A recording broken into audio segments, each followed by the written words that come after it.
Welcome to the Daybreak with Jeff Slakey podcast. I'm so happy you found us. Please subscribe, rate, review, and share this with your circle of influence. It's a collection of the interviews, news, and conversation during Daybreak with Jeff Slakey on I-Fiber One News Radio, KMAS, weekdays from 6 to 9. Good morning, everybody. It's Tuesday here on the Daybreak Show. And Spencer, good morning to you. Good morning. How are you doing today? I am doing well on the wet start to the day. I know you'll have the full forecast for us, but during the overnight, it was dumping, and it looks like continues to, at least for the better part of the morning. Yes, it woke me up a few times, and when I got up ready for the show, it was coming down really, really hard. Coming up in the news today, the latest on the COVID numbers for Mason County. MTA is reinstating some routes as we move from phase 2 and further. And the first female mayor of Shelton has passed. A little look back on her legacy. I'll check on the weather. It's going to be wet for the next 5 to 7 days. We'll give you specifics coming up. Also, Mason County Sheriff Casey Salisbury, Chaplin Harris, swinging by for a great conversation. Mason County has 37 total confirmed cases of COVID-19. Just one case is active, and there has been one death related to coronavirus from Mason County at the time of the daily release from the Mason County Health Department. Starting Monday, Mason Transit will be reinstating some of its service that was reduced due to COVID-19. Service hours were reduced by 66% in response to low ridership and lack of available drivers, all impacts of the virus.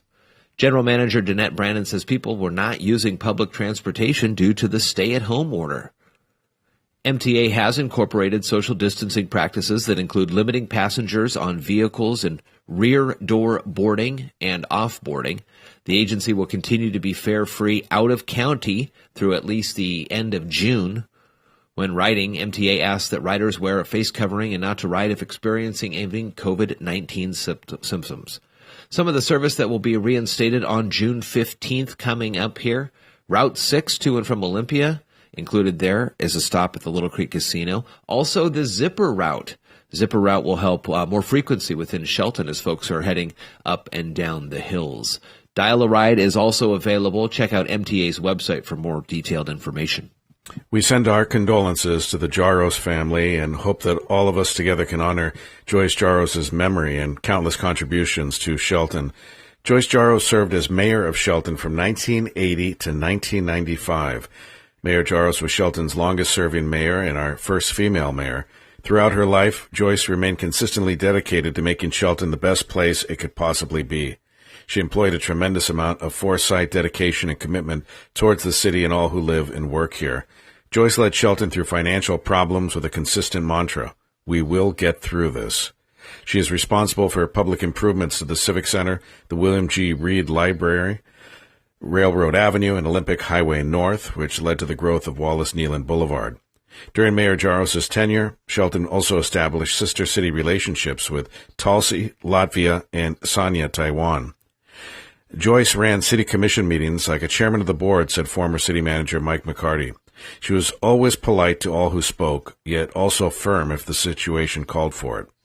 Mayor Jaros excelled at bringing people together. In her tenure as mayor, she grew the city's relationships with the Mason County Commissioners, the Shelton School District, Mason PUD 3, the Shelton-Mason County Chamber of Commerce, the Economic Development Council of Mason County, Mason General Hospital, the Port of Shelton, and many others. She knew that for Shelton to thrive, all within the city had to work together to support each other, said McCarty. Mayor Jaros was an active supporter of the Mason County Historical Society, the United Way of Mason County, and Campfire Girls. She owned 2 local businesses, the Yarn Shop and a collectibles store.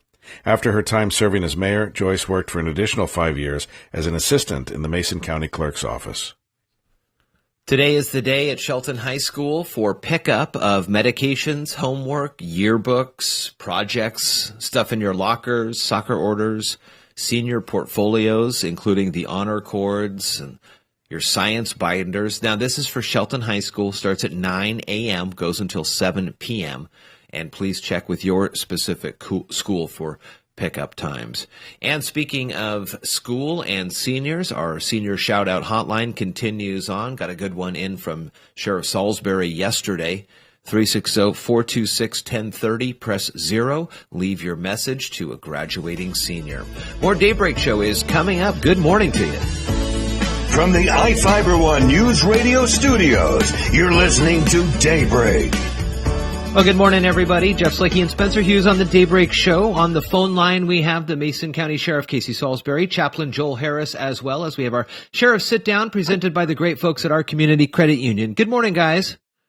Good morning. Good morning, Jeff. We have had a lot of good numbers when it comes to coronavirus. As they've started to come down, we did get another case, but overall, the active cases are very low, and the number of tests continue to show that folks seem to be continuing their social distancing. The weekly meetings, the almost daily meetings from the Joint Information Task Force in the county continue to update us on things there. But today, what we're going to do is take a bit of a turn and talk with Sheriff Salisbury and Chaplain Harris about Mason County and the ways that the folks in the county over the last couple of weeks have used their voices to peacefully, it seems, by all accounts that I've read and seen in social media, that the protests in Shelton and Belfair over the last couple of weeks have been peaceful and positive, and that's got to go a long way during these tough times. Oh, absolutely, Jeff. I'm really proud of our community in the way that things have gone for us so far. And this morning we came into our COVID-19 meeting, our area command meeting, and the chaplain had kind of a message of unity. And I thought today would be a great day to just talk about that and let the chaplain deliver a message of a thing that he was involved with and experienced. And that'd be a great message for today with all that's going on all across our country. Well, the floor is yours, Joel. Good morning. Hey, good morning, Jeff. I appreciate the opportunity again. You know, as a chaplain, you sit there and I watch the news and I talk with friends and I hear from people back on the East Coast, back in Charleston where we moved from. And I couldn't help but think of an article I read some time back in Leadership magazine that kind of reminded me what everybody needs to do right now is we all just need a hug. Now, I know somebody right now is thinking, oh, boy, another preacher just giving some sappy, trite thing. No, that's not what I mean. Let me explain.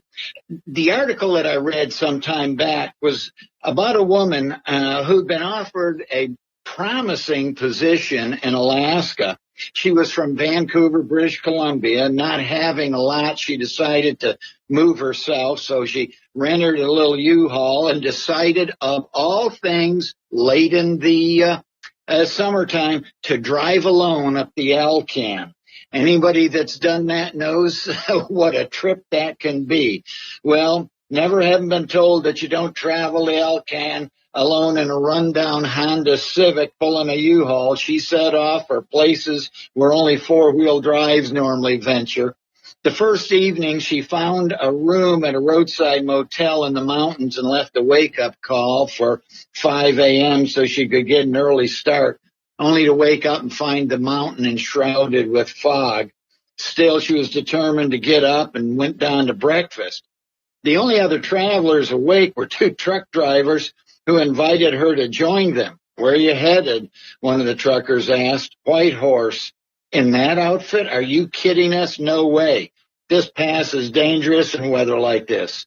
Well, I got to get there. I'm late and I got to go on, she said. Well, then I guess we're just going to have to give you a hug. Well, you can imagine the young woman immediately drew back and the truckers laughed. Not like that.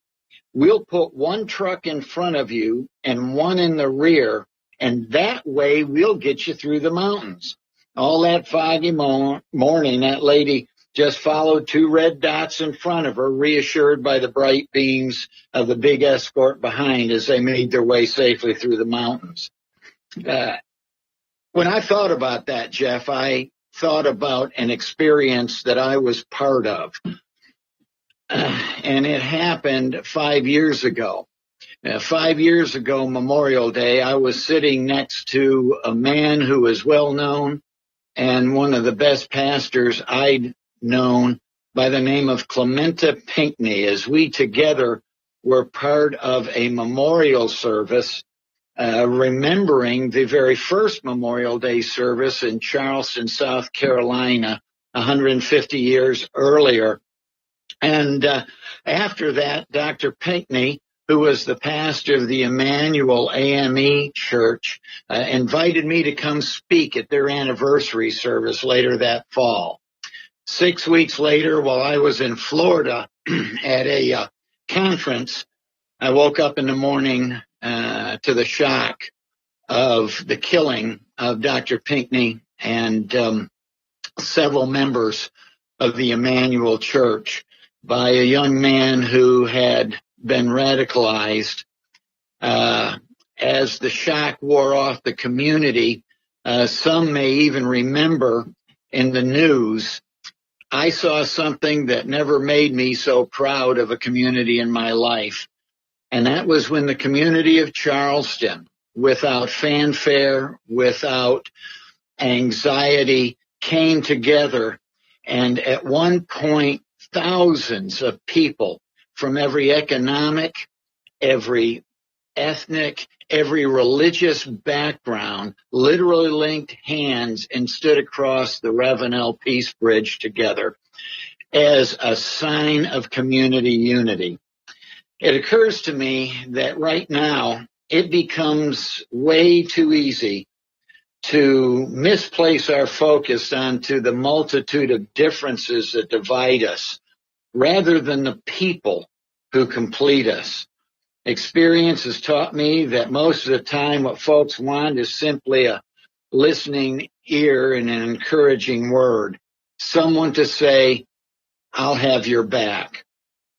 Whoever and wherever we are in our passage through this life, we all occasionally need to have a hug with fellow travelers who know the way and can lead us safely ahead, and with others behind gently encouraging us along so that we too can make the trip safely. So for all of us in Mason County, let me ask, have you been hugged lately? And if you have, who are you going to hug today? Thanks, Jeff. What a great story. Wow, Joel. It's been so nice to have you on with Sheriff to talk about these things.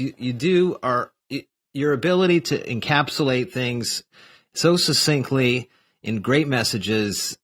That was another really good one. Well, thanks. I appreciate it. Jeff, over the years, that we've so valued our chaplains and the work that they do in our offices, in our communities. And I so much appreciate Chaplain Harris joining us this last year, and for that reason. And so we really appreciate it. That message he delivered this morning to the area command, I asked if he would relate that today on the radio. So I want to thank him as well. That's really great. Mason County Sheriff K.C. Salisbury, Chaplain Harris, good to talk with you guys this morning, and I know that we'll be catching up again real soon. Thanks, Jeff. Have a great day. You too. You're listening to Daybreak on I-Fiber News Radio. Well, once again, good morning to you. The Daybreak Show rolls on. Good morning, Spencer. Hey, good morning to you. Just days after Seattle's mayor and police chief promised a month-long moratorium on using a type of tear gas to disperse protesters, the department used it again during an overnight demonstration, bringing severe criticism from city council members. This was earlier in the week. Vows to overhaul the department and calls for the mayor to consider resigning are also happening. Under pressure from councilors, protesters, and dozens of elected officials who have demanded that officers dial back their tactics, the Seattle Police Department said yesterday it would remove barricades near the East Precinct building in the Capitol Hill neighborhood, where protesters and riot squads have faced off nightly. A former police chief of Seattle says American policing needs sweeping change. Eric Tegedoff has more. A former Seattle police chief says American policing needs sweeping change. Norm Stamper was head of the Seattle Police Department from 1994 to 2000, including during the crackdown on World Trade Organization protesters in 1999. Stamper says his officers' actions contributed to conflict between police and demonstrators and calls it a painful learning experience. 2 decades on, Stamper says he's appalled at the video of George Floyd's death and is calling for major policing reform. But reforming the existing arrangement is really not the answer. I think the answer is fundamentally more radical than that. And many within the American protest movement are making that argument. Since leaving the Seattle Police Department, Stamper has authored 2 books, including To Protect and Serve, How to Fix America's Police. He's also on the advisory board for the Law Enforcement Action Partnership. Stamper says he opposes defunding police departments, as some activists have urged, but he believes departments should share their budgets with the public so community members are directly involved in policing decisions. Should the community be involved in policy making, in program development, in crisis management, in the education and training, and indeed in the selection of police officers in the first place? For me, the answer to those questions is yes.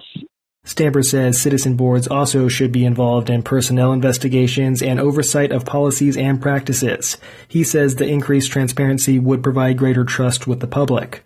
Stamper says it's important for police and community members to understand each other. For officers, that includes accepting that many Black Americans don't feel safe around law enforcement. In general, police enjoy a pretty solid relationship with white middle-class Americans. The same cannot be said for young people, poor people, and people of color. We've always had our work cut out for us, never more so than at this moment in history. For Washington News Service, I'm Eric Tegedoff. And thank you, Eric.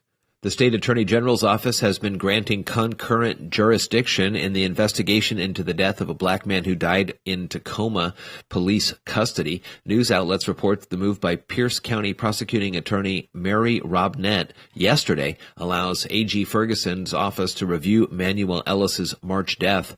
On Friday, Governor Inslee pledged an independent state review after the Pierce County prosecutor's work was complete, but Robnett says she didn't want to wait, granting Ferguson's office access to the case immediately. The State Patrol will review the Pierce County Sheriff's investigation of Ellis's death.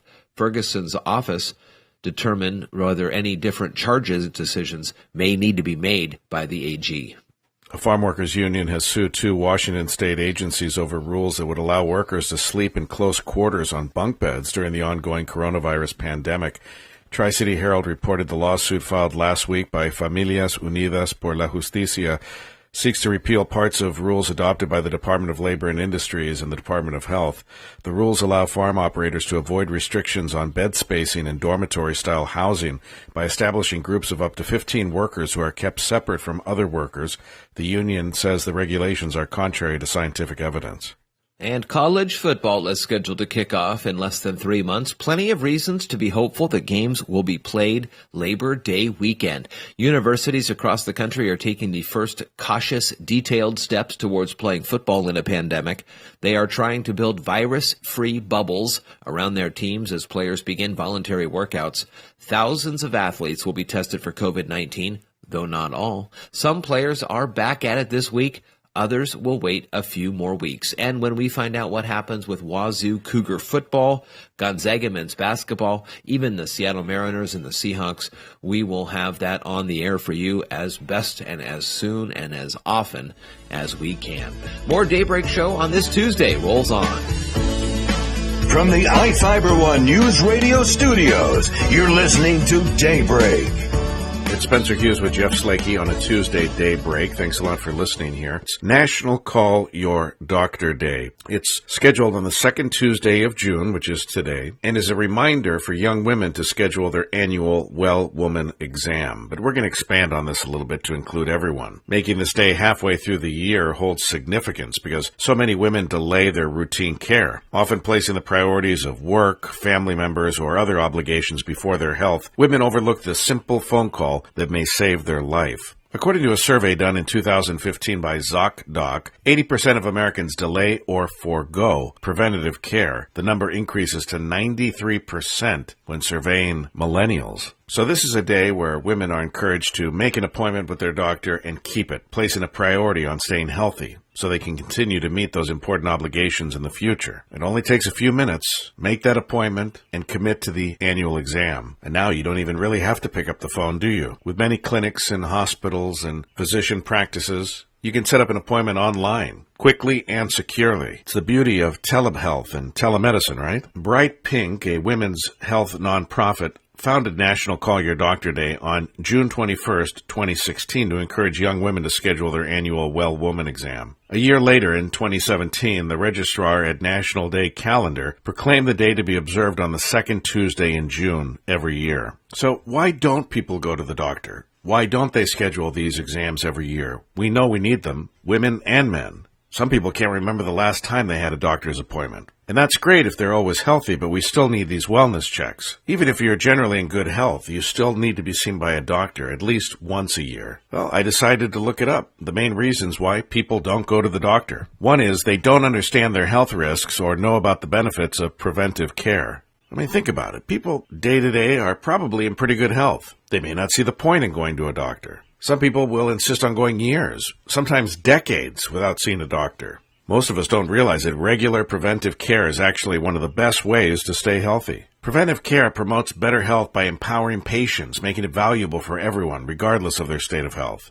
Some people don't know about risk and what their risks are when it comes to health. Some risks are visible, such as smoking per se. Others are not so obvious, maybe an unknown genetic or environmental risk factor. According to verywellhealth.com, if someone is in good health and no one in their family has a serious illness, they might believe they are not at risk for a specific disease or condition. Another reason people don't go to the doctor, they're embarrassed or they're afraid. Some people resist going to the doctor because they're afraid there is something wrong. I know it sounds contradictory, but nobody wants to get bad news, especially about their health. Some people just get anxiety about even thinking of calling the doctor. Some people may refuse having tests or screenings because they're afraid of receiving a difficult diagnosis or something else they perceive as bad news. Some people are embarrassed to go to the doctor. Let's admit, sometimes visiting the doctor can be a little embarrassing. We don't like talking about certain parts of our bodies maybe, let alone showing them to someone who's a virtual stranger. And after hundreds of years of medicine, you'd think they'd have something less embarrassing than those paper gowns, huh? I mean, come on. I'm not expecting high fashion here, but something with a little more dignity, please. Some people might feel embarrassment calling a doctor, even when they have symptoms. They may worry they're just being dramatic, or will be called a hypochondriac. They might even be worried the doctor will tell them their symptoms are all in their head. A lot of people are afraid to call the doctor today or any day because they lack support and resources. Uninsured. Maybe they can't afford their co-payments. Some people might be willing, even eager to see a doctor, but they don't have one. But with telehealth services flourishing in most places, there's no excuse to not find and call a doctor. Do it today on National Call Your Doctor Day. This is Daybreak iFiber One News Radio. iFiber One News Radio, 1030 KMAS and FM 103.3 presents Daybreak. Well, good morning, everybody. Jeff Slakey and Spencer Hughes here on the Daybreak Show as we continue in here today and looking at things that are going on in the entertainment world. Growing up, TGIF on ABC. Full House was on there. Family Matters and a whole bunch of great shows. The popularity of Full House has remained as Netflix has produced those seasons of Fuller House, and they are just about wrapping up. Spencer, of course, we know you grew up and lived in San Francisco, and these houses have become iconic. Yes, absolutely. And a little trivia here. I'm sure the owners of the house just love me giving this out, but it's 1709 Broderick Street in Pacific Heights in San Francisco. It's all over the internet. You can just Google it. But it wasn't actually filmed inside, sadly, but they did use the facade of that Victorian for the outside shots. And well, I remember that was the story, is because those houses are so unique. They're so thin, width-wise. Yeah. That it was a real stretch of the imagination when you went inside the house. You're like, there's no way that this footprint could fit into this house. And exactly. There's an attic and a basement and all sorts of stuff. And what's funny is Alamo Square is actually where they're having the picnic or whatever, where they're running around outside. And a lot of people mistook the houses in the background as being the Full House, but it's close by, but it's not. They were just in that park, but it's not the same house. Oh, okay. Well, I remember when they said Fuller House was coming back, and everybody was excited, and they were going to wonder if who all was coming back, and it turned out everybody but the twins. And it's now the 5th season of Fuller House. Wow! And some notable names have continued, but some of the folks on that show. Well, they found an even fuller house, the big house. Lori Loughlin. Remember that day Aunt Becky. when that story broke about Aunt Becky? That's right. And her husband Massimo, and the schools and all the scandal around that. I remember that. It was just a little one-line ticker story in Urgent. I remember exactly in the studio there when we were talking about it. It said something like Lori Loughlin, star of Full House, implicated in college admissions scandal, and I'm like, wow, yeah, this is weird. And then there was that episode of Full House that talked about Uncle Jesse and Aunt Becky cheating to get their kids into the preschool. Incredible. Life imitating art, art imitating life. Man. Netflix released the series' final episodes last week here, making sure to leave fans hanging about two important questions. What's the deal with the Olsen twins? And will Aunt Becky, what's going on with her character? The first form of the closure comes during the episode Be Yourself, Free Yourself, in regards to Lori Loughlin, who hasn't really appeared since last season. They should CGI her like they did Carrie right? Fisher. Or they do those holograms like the concerts these days. Oh, boy. So that's one of the episodes there, Be Yourself, Free Yourself. And then the final form it comes in regards to the Olsen twins in the episode Something Borrowed.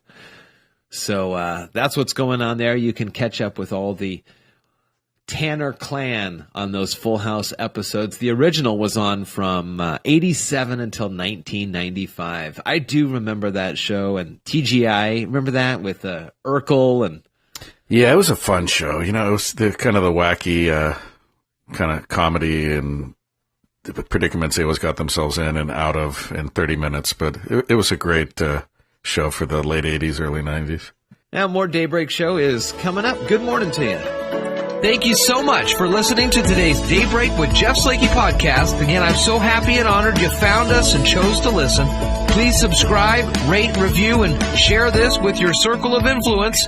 It's a collection of some of the interviews, news, and conversation during Daybreak with Jeff Slakey on I-Fiber One News Radio KMAS, weekdays from 6 to 9. Thank you so much again, and talk with you next time.